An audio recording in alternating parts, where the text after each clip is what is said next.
গণপরিবহনে নারীদের সুরক্ষায় broadcast journalist centre চালু করল হেল্প নামের নতুন একটি অ্যাপ।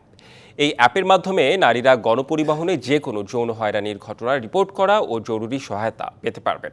সকালে ফার্মগেটে এই অ্যাপের উদ্বোধন করেন ডিএমপি কমিশনার শেখ মোহাম্মদ সাজ্জাদ আলী। এ সময় তিনি বলেন, হেল্প অ্যাপে নারীর সহিংসতার কোনো ঘটনা লিপিবদ্ধ হলে সাথে সাথে এফআইআর হিসেবে গণ্য হবে।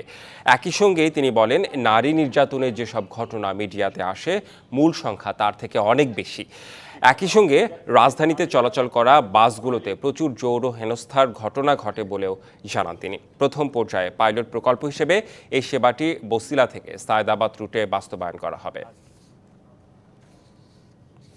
যে অ্যাপস ব্যবহার করা হচ্ছে, এই অ্যাপসের মাধ্যমে নিকটস্থ 1 কিলোমিটারের ভিতরে যদি আমার থানাগুলোর যে কোনো জায়গায় রিপোর্ট হয়, তাহলে this is first information report.